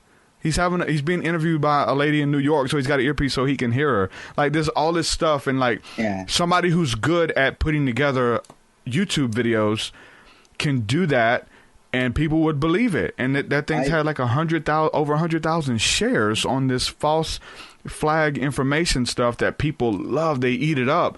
That's why we got to be careful, like with the stuff we promote. And I think there is a difference between just getting caught up in conspiracy theories and truth. Like you're saying, you have your truth and these things that you're sure of or whatever. But hopefully your truth is something that can benefit humanity and not just bring about more questions and or it's always up for debate. Freak people out and all this kind of stuff. Yeah, it's just my belief system's always going to be on the table. I can't lock it in, and although it's hard, I just recently read it's very hard for people to hold two contradictions in their head. Cognitive dissonance, basically, but yeah. It is. It's hard to have your belief systems rattled, but it also is very, very fun and awakening and spiritual. And who knows? Like I said, we don't know that we're not some little kid's experiment. And I'd hate to say this too, because I'm sure familiar with psyops and what stuff is going to be out there that is clearly to just have us sound like nutters and sound like we're crazy. I just recently got into watching a flat Earth documentary. Just because, although it's really easy to say that's bullshit. The more you listen, it's some compelling stuff. And that's the only thing I want people to get out of that is that you got it before you. My buddy said this too recently, and it stuck with me. He's fascinated by things that people hold dear, and that there's no changing. Why they hold it dear is my thing. Yes. Like, why are you adamant on the government lied about this conspiracy? Or the flat Earth or whatever. Exactly. But then again, you dive into it and you see what they're passionate about, and that's another thing. I'm under the impression that everybody is right in some portion. I'm with you. Yeah. And maybe even on a huge mental point. Like if you were to think the Earth is flat and you have all this information. Maybe it is, but just for you. Like maybe you've made a flat Earth, and when you die, when you see it, when you remote view, it's always flat. Exactly, and who knows that's just not the way we don't see the world as it is. We see it as we are. Like we like project it out, and we see it the way that we are. And that's the number one thing with religion. That's with politics. I was thinking about that on the car ride home this morning. Like. With politics, I can get in because it's a middle ground. I think most intelligent people, when it comes to right and left, there's a middle ground where most compassionate people are. It's not about 100% being with the left, and we see what that did. I mean, just look at the end of Obama's administration, all the weird, crazy stuff that passed and it come through with the floodgate, and then Trump is like the response to the left, and he's super right, you know, and it's just crazy fight. I think the truth is somewhere in the middle, and absolutely listening to maybe not Trump because people look that it's Trump who's saying it. Let's look at George W. Bush or something. Like, Trump's a bad example, but the more you listen to someone who's on the right and they explain their you know what I'm saying, where they're coming from and why they're doing this, it sounds feasible. Like eventually you can like, yeah, that sounds right. The more you listen to the right or the left or whatever, the opposite side, you're like, yeah, man, these guys are making a lot of sense. I see what they're doing. But obviously, the truth is somewhere in the middle. And the same goes for watching documentaries. If you listen to Jordan Maxwell long enough, or and Jordan Maxwell can be completely wrong, but just the presentation and him being a little bit more well-spoken, I feel like I'm the worst person to try to talk about some of this deep stuff and righteousness and understanding just because of the way I look, right? You're looking at this guy, especially before we went live, we were talking about Rock Costello, who went live with John Lear. And John Lear's got this guy who's got tattoos and piercing, looks a lot like me, you know what I'm saying? And he had an interview and he like belittled this guy by the way, you young punk. I've had Jordan Maxwell talk about like, you know, he couldn't see me at the time because he's talking about people's into basketball. I was wearing a basketball jersey. You know, he couldn't see me, but he's like belittling pop culture and, you know, and you want to have fun and you want to drink, get drunk and blah, blah, blah, blah, and do all this kind of stuff like from a real bitter standpoint. So it's like a lot is with the packaging, so much so that I wanted to wear a suit. It's like, you know what, this information I'm dealing with, I've got a suit. I've done podcasts and interviews wearing a suit. You look more credible, but it's like when we're talking about being authentic, just be yourself, man. Be authentic. And now look, my podcast is booming right now. Like so many supporters and subscribers and people are resonating with it. It's being authentic, whatever you are. But hearing that information come from a more elegant spoken person or somebody from the UK or England, like for some reason, we're just like, we want to believe them. But the whole thing about being wrong, maybe it's right for them. We look at a broken clock.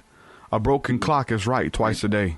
Yep. You know, I think you another great point you made there is just and I kind of grew up this way. I grew up in a Republican household, and my dad had Fox News on all day, to where I pretty much walked into school one day and I was a Christian and a Republican just because that was what I had in front of me. And when I got to high school and they kind of liberal you up a little bit, or you just get more open. It's not liberal you up or nothing. But then I'm all of a sudden full liberal. And then when I finally grew up, I realized what I have to do is I have to check out the right, check out the left, and explore both sides, because you have to see both sides of the story. Because if you, with your heart, look into it, you can kind of get sensitive with people and feel where they're coming from, no matter if they're the worst or bad. And I think that's a huge part of the research we're doing, the field we're in. And I have to say about you in general, which I admire, is that you are fearless, because one thing I'm fearless about is putting stuff in music, and if it's in the music, I'll promote it. But I'm not that way. I don't talk about this stuff on my Facebook because my parents and family are there, and I'll share some stuff. You know, I'll share. I was told not to by all of my peers. I was told not to do this podcast. Don't share. And we're talking about drug use. I openly talk about eating mushrooms, and they're like, oh, and at the time I had a full-time job and a boss, and all of my coworkers had Facebook, and they want to tell on you and things like that. I had to block all my coworkers at work, but all my friends who are diehard into this stuff, they love it, but they would never share it on an open platform. And that's what I did differently. And even from a religious perspective, they're like, "Oh, you're a Christian and you're talking about eating mushrooms." Yeah. Hell, let's do it. I got friends who have churches. And they're churches that use those sacraments. They eat mushrooms at church. They have these religious encounters in Alabama, in the Bible Belt. You know what I'm saying? So I stuck my head out there, and I had to play the martyr, and I did. And for years it was hard, but now it's okay. Now, like I'm people have these questions. It's not just me. And so it's just like a beacon. It's like, hey, this guy's talking about what I've been thinking about. I get those messages. You're articulating the thoughts that go on in my head, but I have nobody to talk to. I have nobody to roll these ideas off of. If I talk to my parents, I'm crazy. I talk to my pastor, my friends, I have nobody to talk to. I have to go to the internet, listen to podcasts, call in the shows. I was there. That's why I'm doing it, because I was there. I was the dude listening to Project Camelot and then going out, listening to Greer, having experiences. I'm like, who the hell do I talk to? I talked to my friends about it. Dude, it was hard for me to talk to my wife about it. Yeah, my best friend yesterday, kind of preparing for this, said, is it hard for you to have all this stuff in your head and not have anybody? Because I'll talk to him about it all the time, but he doesn't research this stuff. He just basically makes beats with me and is in the studio, and I'm talking about the stuff when I can. But he's like, is it hard to hold all that stuff in your head, you know? And it really is, man. And I think part of the reason is I'm not talking about it openly enough, and I'm not being fearless. So I admire that. And I really do want to take a step in that direction. But more importantly, you know, and I obviously the reason I'm here too is to have more people check out my music, because I will be honest in my music. I will write more about these topics. And that is where I feel fearless, is when I've put it into a piece of art. Although talking to somebody like yourself, you know, this stuff comes naturally. Yeah. So I wish I was talking about it all the time. I probably would feel better. I mean, look at the ancient art. We can look back at like the painting of the Mona Lisa and some of the Jesus hanging on the cross with UFOs flying in the background, dudes piloting little ships. Like, the art, man. The art is in talking about being creative and being self-expressive. Like, where did that come from? Was there persecution, or was this guy was that commonly known at the time? I think probably it was. But what if it wasn't, and this guy's like, okay, I want you to draw this picture of Jesus who died for humanity. Okay, I'm going to draw him, but I'm going to put these little Easter eggs. Even like the Mona Lisa and some of them other ones, they're Easter eggs. You have to look. There's a man standing on the mountain pointing up at a UFO in the background of this ancient art, man, or this like Renaissance art that we have that was commonly known to these people. This isn't nothing new. There's like all of these ancient sightings and all this stuff. They call it the New Age. I hate that term. Right. I don't identify with that term at all, because this stuff we're talking about is very old. It's not New Age at all. It predates your religion. You know what I'm saying? Yeah, most definitely. And I'm currently reading Manly P. Hall, which I've been familiar with, but I was watching one of your interviews and Gordon was adamant about, Jordan rather. And so I was like, I got to read this book finally. Man. But it's just incredible how much basically and just philosophy in general. Like, we used to get together as people and just talk about this stuff. That was religion. It was philosophy. What could we ponder? What could this be? We didn't have any ideas. We had ideas. We didn't have any facts. And that's intriguing to me, because I feel like we're still at that. We don't have as many facts as we think we do. We have so much information, though. You know, it's just exactly. So to pinpoint, who has the facts? Okay, there's Carrie Cassidy, there's the Catholic Church, there's the Protestant Church, there's the Muslims. Maybe the Muslims is the one that's right. Maybe we do, and we're just looking. Exactly. But just looking to get it triggered. I think we all have a piece of it. So, and when it comes to religion, and what religion, I bring in UFOs and everything we're talking about. I think like you said, we all have a piece of the puzzle to bring to the table.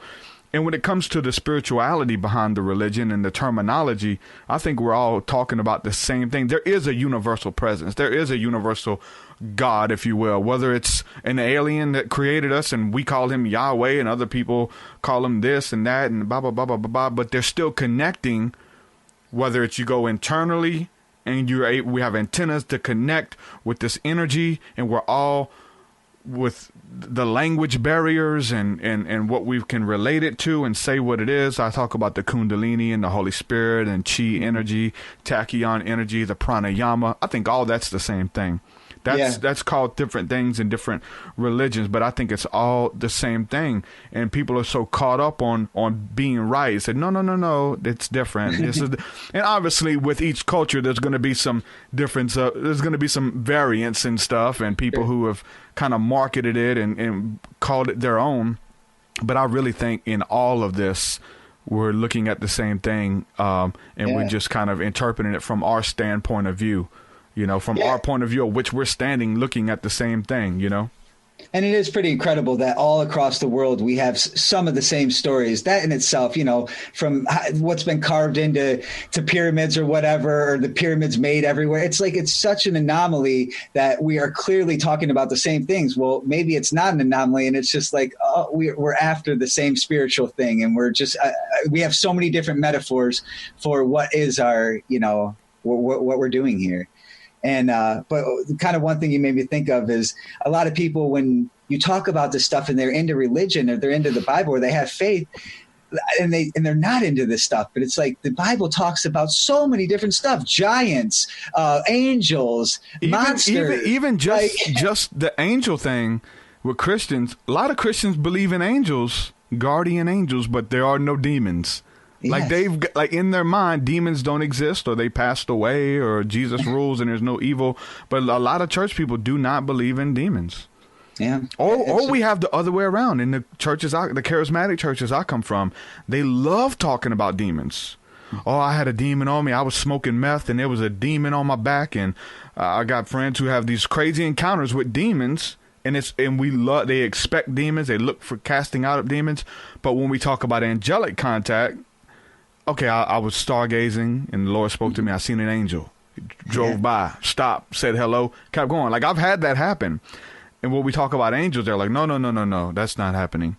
But it's okay to talk about demons, and they love it and they welcome it. When you talk about angels, then they're like, no, I'm calling BS. You know, we're so much closer to being on the same page. You know, I think that's one of the biggest things for me is I just, you know, I want to be on the same page with people. If it's something simple too, like, you know, I don't know, like getting the fluoride out of your water, something simple, you know, like just simple stuff. Let's be on the same page. What are we being lied to about? What can we come together with? Because there's a couple things that it doesn't need to be right or wrong. It's like, yeah, we're being lied to, definitely. And let's move past for that and try to get to some truth. And there's a lot of that going on right now, but luckily there's, you know, more and more people, I think, every day come into podcasts like yours, press and pause when they hear a name they don't know, doing, you know, they're doing it in the comments. I don't know if you can see the comment section on YouTube, but everybody's saying, okay, how do you spell Billy Meyer? How do you spell it? Like they're definitely talking about it. I'll just, one more time though, with Billy, please, you cannot just watch videos for that or you'll do yourself an injustice. Something funny about that, I thought he was dead. Carolyn, who's super well researched and all this stuff, she thought he was dead, and then somebody brings up in the chat, they brought up the Mandela effect, and it's like, maybe, you know, and then somebody brings up Billy Graham.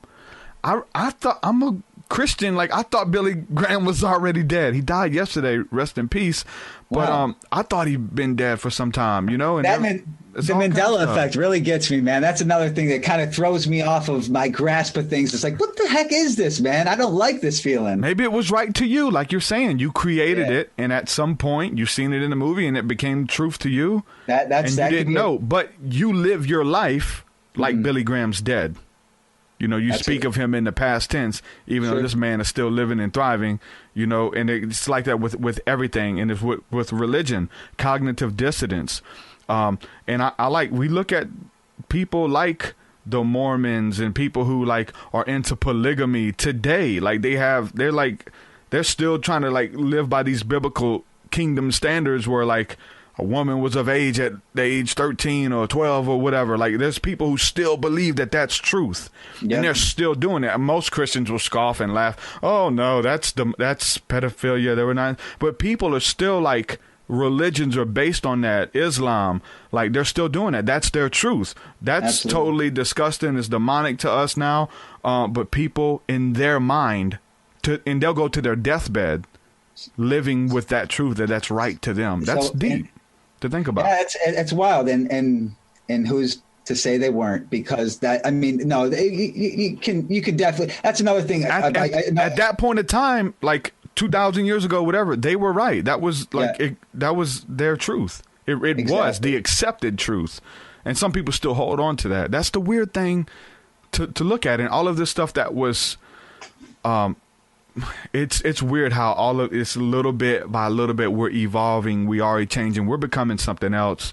The whole, even with the homosexuality thing in the churches right now, like it was a big deal when it was first introduced. Now there's becoming more gay pastors, more gay bishops. Eventually it's going to be normal. If you say anything about it, you're going to be the outcast, but they're fighting it right now. Right. Sure. But it's slowly coming in, and it's not, and that's just an example. We can look at women being pastors. That was never a thing in the biblical times. Now there's churches on every corner with women who are the lead pastors, single mothers as the pastor, leading a congregation of men. That would have never happened. And you look back at it, the way they did things, something else got introduced, and they fought it. But eventually, we look at technology, we look at the RFID chip, we look at everything. Like we're changing, man, as a people, as religious. And then they claim to have it figured out, but if you're going back to the roots of your religion, man, these people, like, I look at Christianity and I see more of Hinduism in ancient Christianity, of the way they walk, they meditated, spent hours in prayer, you know what I'm saying, fasted, all this. You don't see that in the West. That looks more like Hinduism right now to me, going in and out of trances. Like, that's biblical. They did that stuff, but like, it's so far removed from what we know the religion or the belief system to be today. Yeah. And just one last point I would say, I know a couple of times I've said, maybe you were right or we're all right in our way. I just want to not confuse that with, I know you talked about the New Age movement. I agree with you that's a lot of this stuff's been going on before. But I think with the New Age movement, maybe what they're trying to say sometimes is we eat up a lot of this, the good stuff, the ascension stuff, and that's good, but or the law of attraction, where everything you're responsible only for yourself. I think that's a kind of a psyop in itself, is to get us to think that we're not responsible for other people's bad doings, or that stuff, the evil stuff, is okay because we're not a part of it, and we're not thinking about that. But that's not the case. We as people do need to point a finger when stuff is evil and wrong.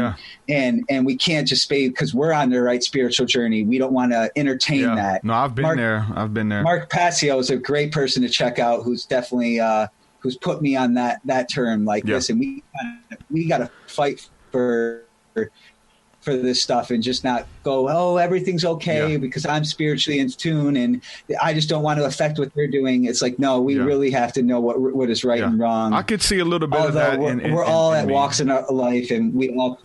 I'm a little bit more passive now, but for good reason, because I used to be aggressive.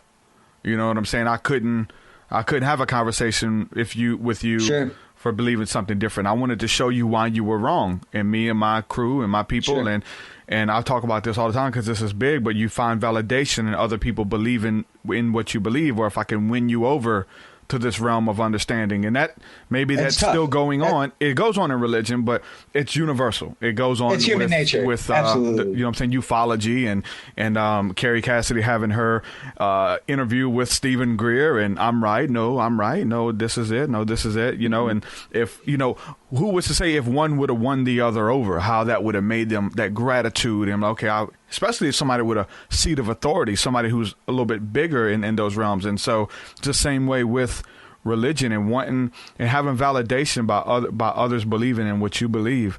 And we have to move past that. I think we do. I think we have to know our truth and let our freak flag fly and just be ourselves and be authentic in whatever it is.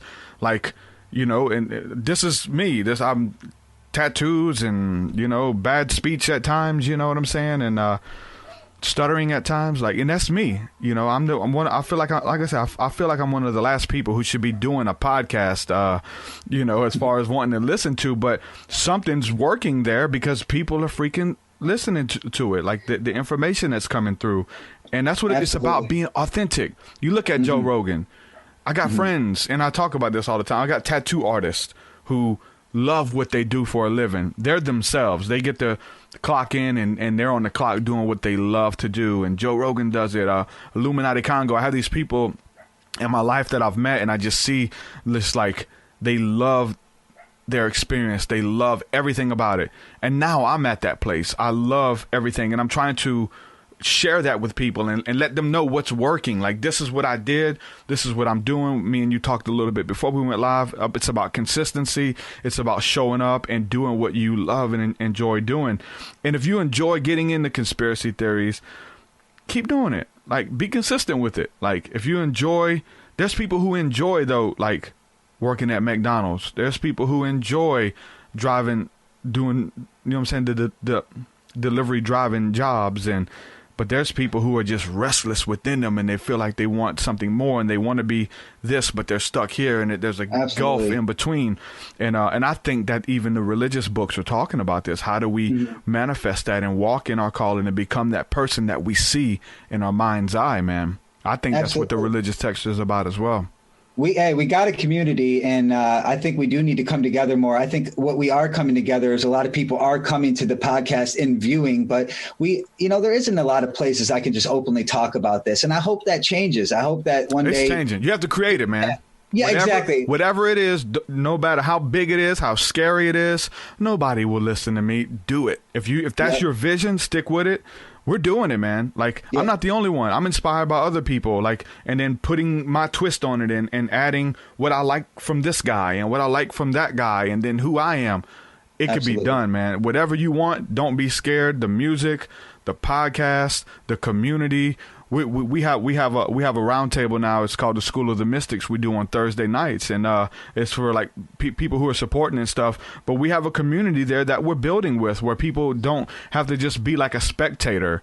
Like there's people, and it was somebody I talked to the other day, but they listen to the podcast religiously, and I have a lot of people on who listen to the show. And they're listening to this conversation, and all these people in the chat right now, they're commenting right now. They're literally commenting. But there's people who are listening like, I want him to ask me that question. You know what I'm saying? Look, dude, 10 years ago, what do you think I was saying listening to Carrie Cassidy talk to Jordan Maxwell? Ask me about the UFOs.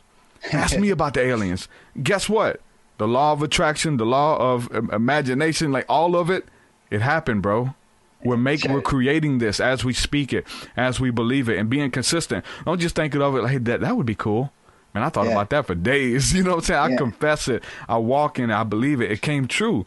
Whatever you want to build in your reality, you can bring it to the table. That's for everybody.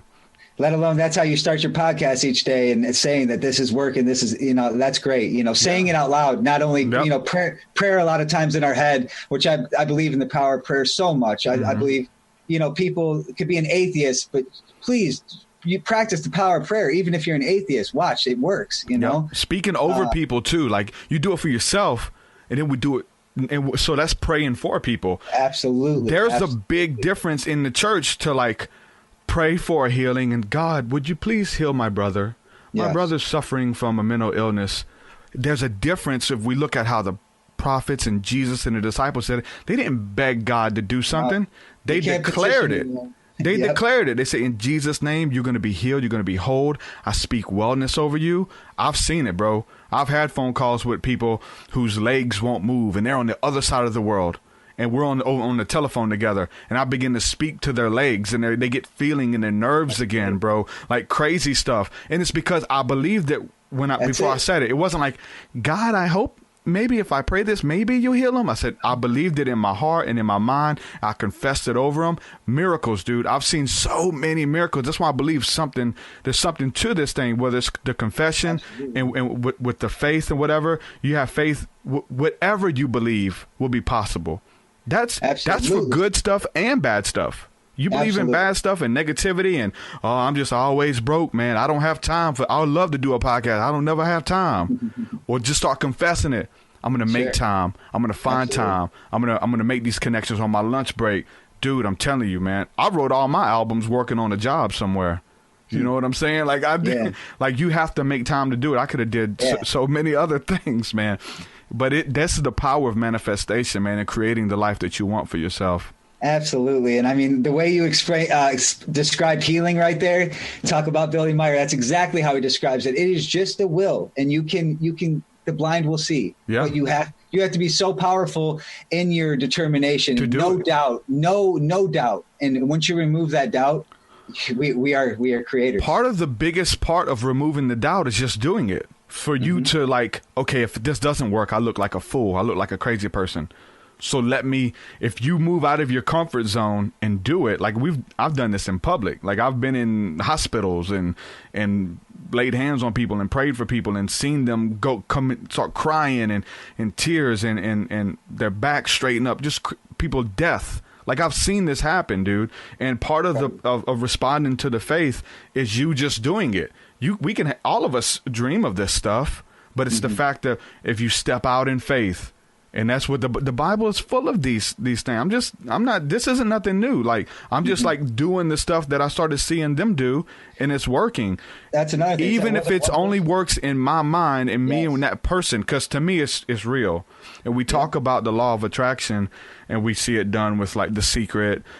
We hope we can get a good parking spot. Even with the job and things like that, or, I hope I get this, or I'm going to pass this test or whatever. But I use it for healings, for miracles, for changing people's lives. And I speak it. Okay, when I go out today, I'm going to get a word for somebody. God is going to speak to me, or the Holy Spirit, or whatever your connection is, going to speak to me about something that somebody's going through. And I'm going to speak to it, and I'll prepare myself and expect it. And you go to Walmart with that expectation. And see if your trip to get groceries, see how it changes. It's crazy, man. You have people come up in like divine appointments of people being sent to you who need what you have, but you have to be willing to step out. If you don't step out, it's just going to pass you by, and you have to be willing. We've only known each other for about a week, and that all happened on those terms, I feel like, too, just real quick. And I mean, let alone you just being a real one and helping out with that, too. But it all comes together. And I think I watched on one of your podcasts, you say, yeah, the number synchronicity is cool. You'll see the numbers all day, but wait till you get to the next step. Yeah. And that's kind of where I'm at right now. I'll see 333, 11, 11 all day. What does this mean? Yeah. And that is, to me, it means you're doing the right thing. Like if I'm writing a song, if I'm about to be on your podcast and I see this thing, it lets me know that I'm on the right path. But hey, I'm ready for the next step because although I haven't seen many things in the sky or anything, you've seen other things though, man. Exactly.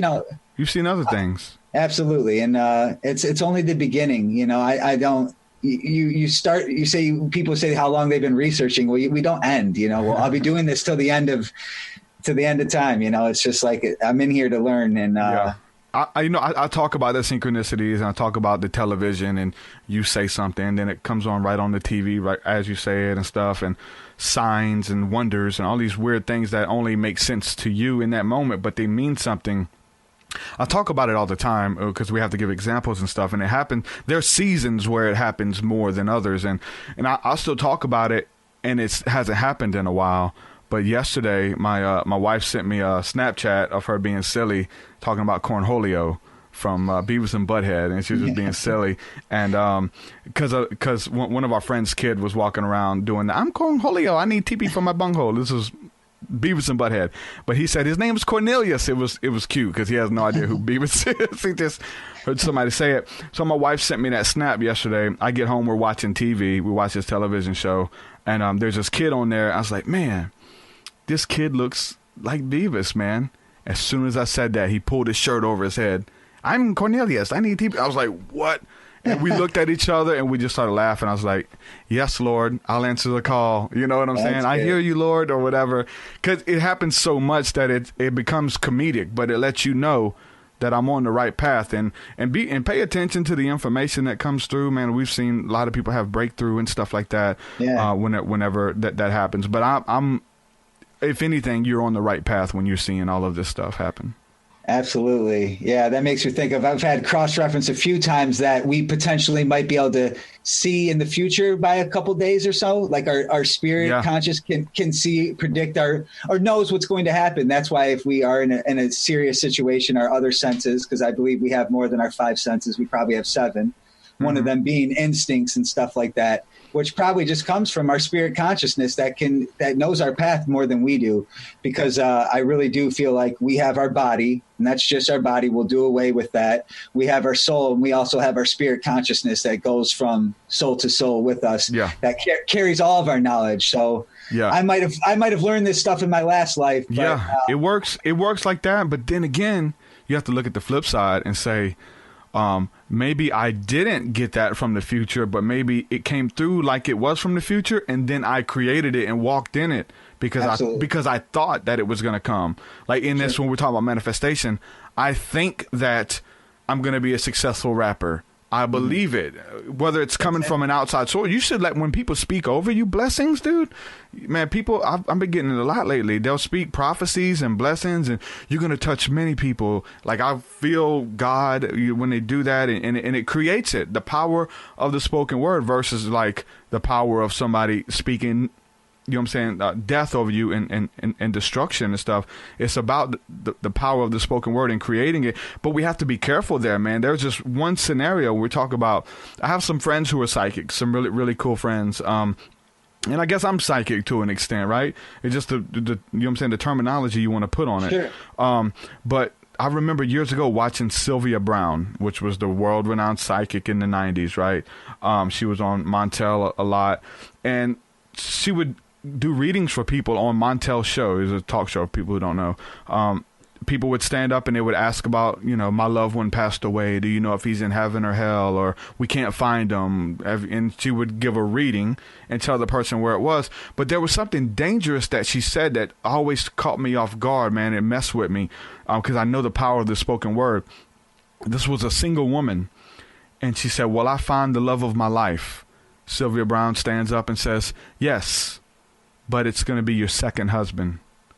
It's not going to be your first one. Your first one won't work out." And the lady received that. So she spoke that over her.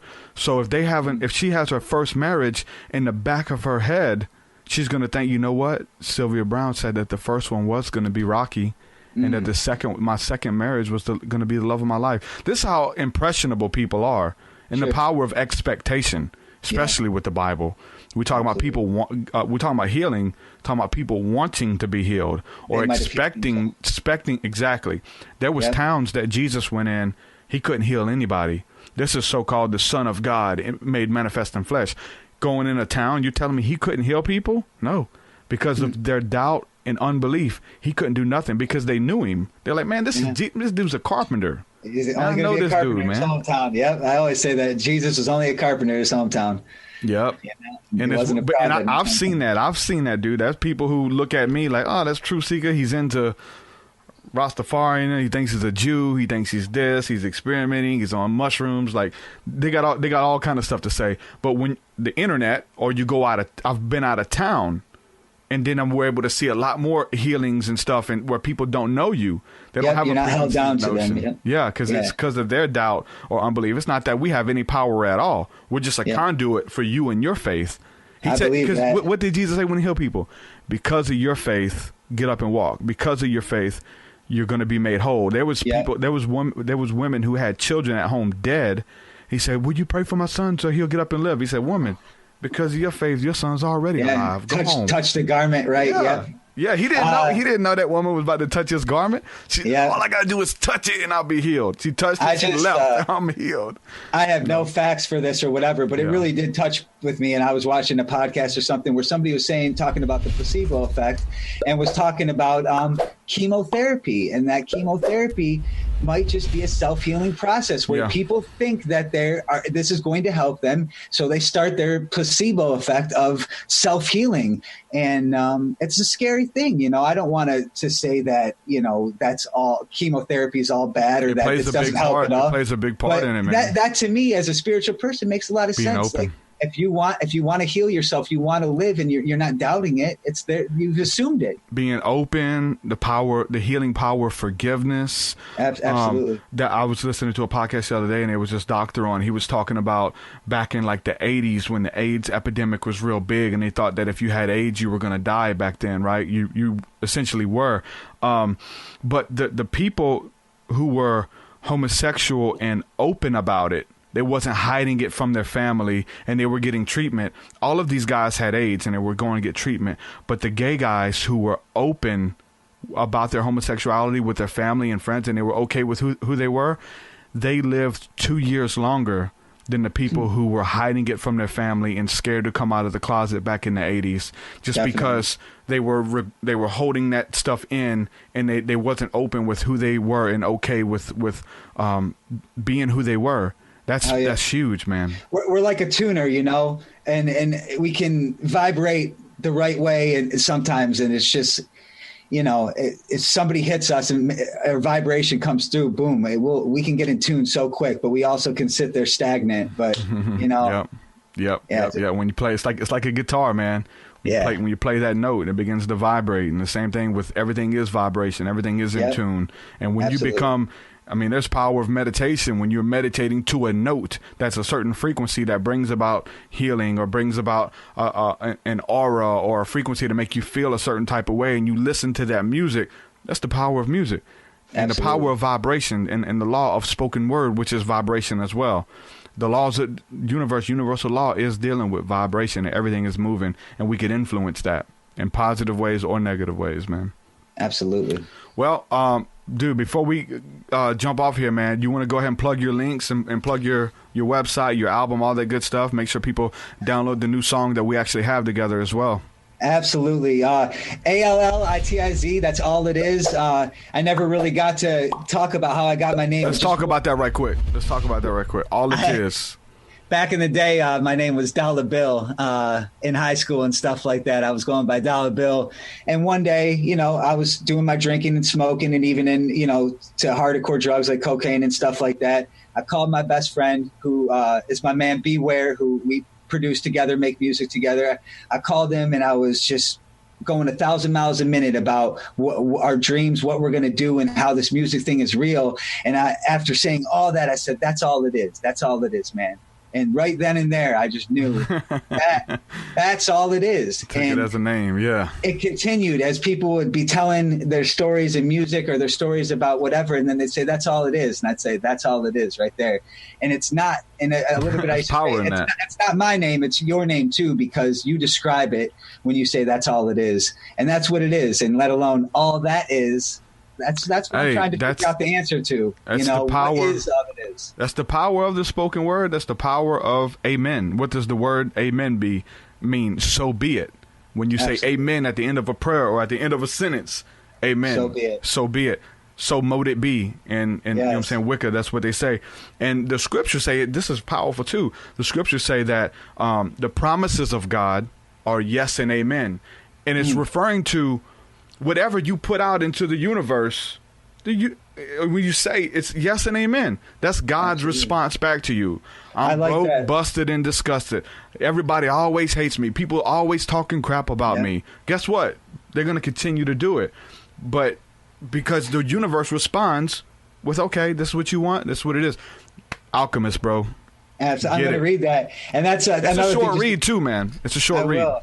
Just to touch on that really quick, but when I pray, I say now, and just recently too, I've kind of restructured the way I pray a little bit. I say it is my will, and I think that's important to will it. But just to get back to all it is, you know, go check all it is. Sometimes I put a 4 at the end of it, but I'm the only all it is out there. We all just did a song. Yep, we did our song together. We're Not Alone, which is awesome. We're touching on a bunch of different aliens, how you know, what you be seeing in the night sky. I hear the humming. Yes.